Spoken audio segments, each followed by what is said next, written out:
500 metre केलं की एक कुंडी तयार होते. अशा 40 कुंड्या केल्या की कोणीतरी आपल्याला मिळून 5 मीटर कपडा देतो. तर आता माझ्या 3 कुंड्या झाल्या, मला 40 करायच्या.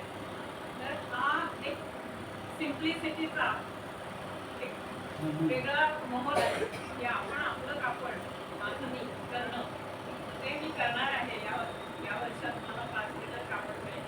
पण ह्या सगळ्या गोष्टी ज्या आता सगळ्यांना 100 कपडे असतात, ते सानेबाईंकडे त्यांच्या सिम्प्लिसिटीकडे बघून की आपल्याला एवढी खरंच गरज आहे का एवढ्या सगळ्याची, त्याच्यासाठी प्रदूषण सगळं वाढत जातं, सोर्सेस आपण वापरत जातो. आणि हे कुठेतरी इतकं काही सोपं नाही आहे सारे कपडे करणं किंवा अनेक गोष्टी. तर हे जर का आपण सगळ्यांनी थोडंसं जर का समजून घेतलं तर कदाचित थोडा जरी परिणाम झाला तरी कुठेतरी आपल्या नेचरवरती निसर्गावरती त्याचा चांगला परिणाम होईल असा आपण सगळ्यांनी मनात घ्यायला पाहिजे. एवढं सांगतो. धन्यवाद. असे मला वाटतं प्रत्येकाकडे काही ना काही आठवणी आहेत आणि त्या कायम लक्षात राहतील अशाही आठवणी आहेत.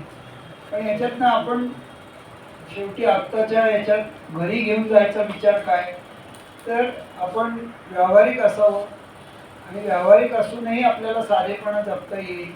ह्या गोष्टी आपण जर थोड्याशा खूणगाठ मनात बांधली तर मला वाटतं काही फार अवघड नाही. जिथे जिथे चालत जाणं शक्य आहे तिथे अवश्य जावं. जिथे आपली पिशवी बाळगता येत असेल ती खिशात घालावी. जिथे आपल्याला सार्वजनिक वाहतूक व्यवस्था वापरता येईल, आता त्याचे बरेच पर्याय आपल्याकडे उपलब्ध होत आहेत, ते वाढीस लागत आहेत. अशा गोष्टी जरूर कराव्यात. शेवटी नेहमीच कोणीतरी प्रशासनाने सरकारांनी आपल्याला सांगण्याची गरज नाही की ते अशा पुनर्चक्रीकरणावर फार मोठं काम असलेले सर आपल्याबरोबर आहेत. तर अशा चांगल्या गोष्टी करणाऱ्या लोकांना पाठबळ द्यावं, त्याच्यात शक्य होईल तितका आपला सहभाग नोंदवावा. ह्यात याहून आणखीन साधं राहण्याची काही गरज नाही. तर हे मला वाटतं चांगल्याच्या पाठी उभं राहावं आणि विधायक गोष्टींकडे आपलं वाटचाल चालू ठेवावी वाटेवर. तर एवढं आपण जरी आज निरोप म्हणून घेऊन गेलो तरी त्याचा निश्चित फायदा होईल. आपण सर्वजण अशा महत्त्वाच्या प्रसंगी समोर आलात, माझं म्हणणं ऐकून घेतलं. यापैकी बरेच मुद्दे आपल्यापैकी बरेच जणांना माहीत होते. तुमच्या साक्षीनं त्याची उजळणी करता आली, त्याचा मलाही आनंद आहे. पुन्हा एकदा जीविदाचे सर्व आयोजक त्यांचे मी मनापासून आभार मानतो की हे फक्त ठराविक काहीच ठिकाणी घडू शकतं की एका व्यक्तीसाठी आपण एक मोठा परिसंवाद, एक चर्चासत्र त्यांचे वेगवेगळे पैलू अनुभवण्यासाठी, जाणून घेण्यासाठी आयोजित करतो. तो उत्साह वाढवण्यासाठी आपण इतक्या मोठ्या संख्येने अशा कार्यक्रमाला उपस्थित राहतो. मला वाटतं ही एक चांगली सुरुवात आहे. हेच गणित घेऊन आपण पुढे आयुष्यात वाटचाल करूया आणि तेच पुढच्या पिढीला, त्याच्या पुढच्या पिढीला पोहोचेल अशी व्यवस्था करूया. याच्यापेक्षा अधिक सांगणे न लागेल. इथेच थांबतो. मनपूर्वक धन्यवाद.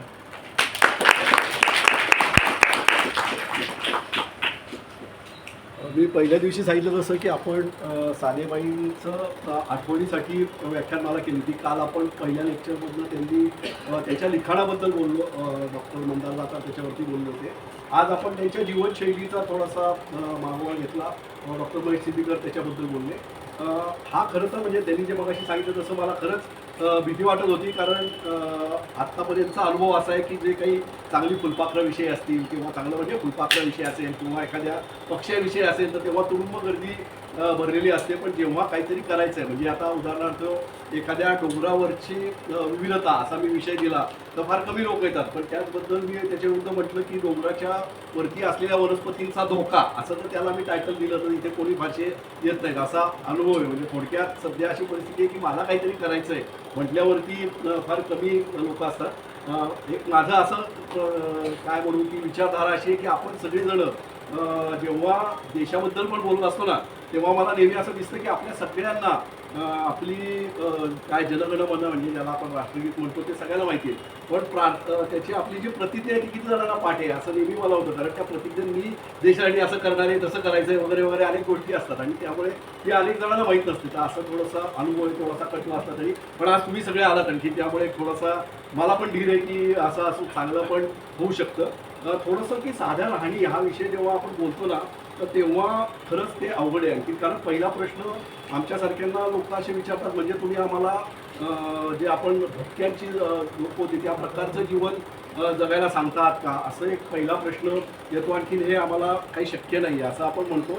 आणि मग याच मानसिकतेतनं आपण पाऊल पण पहिलं टाकायला बरेच जण कचरत असतात. आपण इथे जे जमलेले आहोत ते सगळे पर्यावरण प्रेमी आहोत किंवा त्याच्याबद्दल काहीतरी ऐकलं आहे त्यामुळे आपल्याला हे फार काही वेगळं वाटत नाही. म्हणजे मी आता म्हटलं की आपल्याला म्हणजे त्यांनी जसं यांनी उदाहरण सांगितलं की कपडे कमी वापरायला पाहिजे किंवा डॉक्टर मोघे सांगतात की आपण टूथपेस्टचा वापर किंवा आपण दिवसाभरात 5 ग्रॅम केमिकल प्रत्येक माणूस करत असतो आणखी मग त्यात कमी केलं पाहिजे.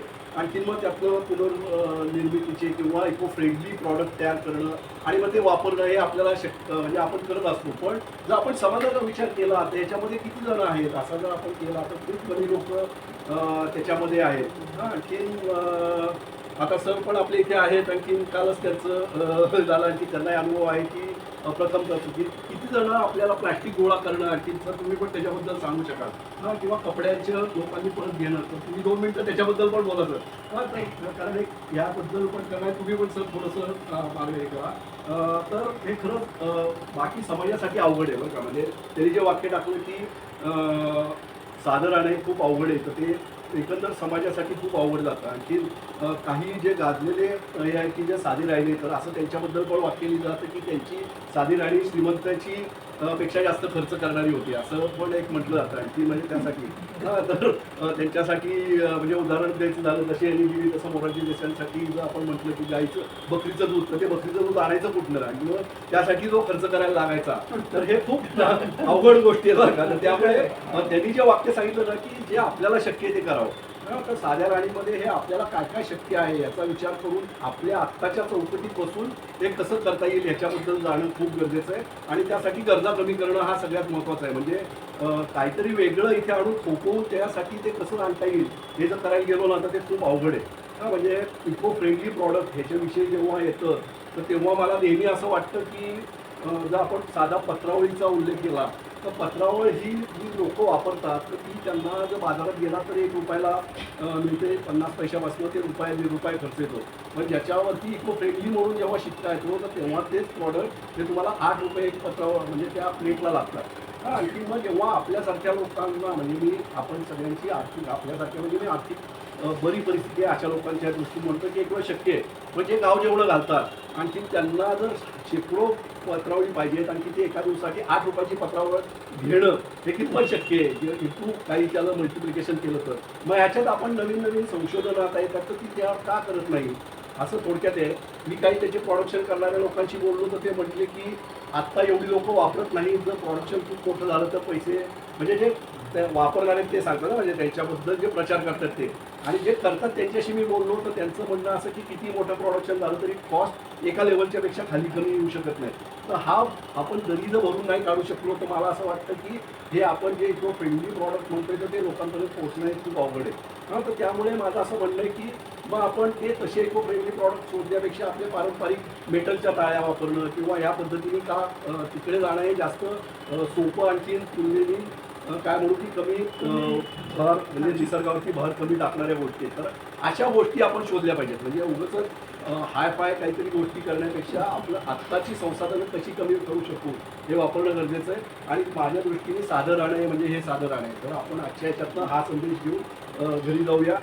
परत एकदा तुमच्या सगळ्यांचे आभार की तुम्ही आलात आजच्या कार्यक्रमासाठी त्याबद्दल आभार. फक्त 2 जणांचं राहिलं ते आपण करू. एक मी फक्त सूचना देतो की उद्या आपलं संध्याकाळी 3रं लेक्चर या मालिकेतलं शेवटचं आहे. त्याच्यामध्ये डॉक्टर देशमुख आपले राहुल देशपांडे सर बोलणार आहेत आणि देऊळ या विषयावरती बोलणार आहे. देवळाचं एकंदर आपलं आध्यात्मिक आणि सांस्कृतिक महत्त्व काय आहे या विषयावरती ते बोलणार आहे. तर उद्या आपण ते शेवटचं लेक्चर ऐकायला एवढ्याच संख्येने असं मी म्हणेन. मी तुम्हाला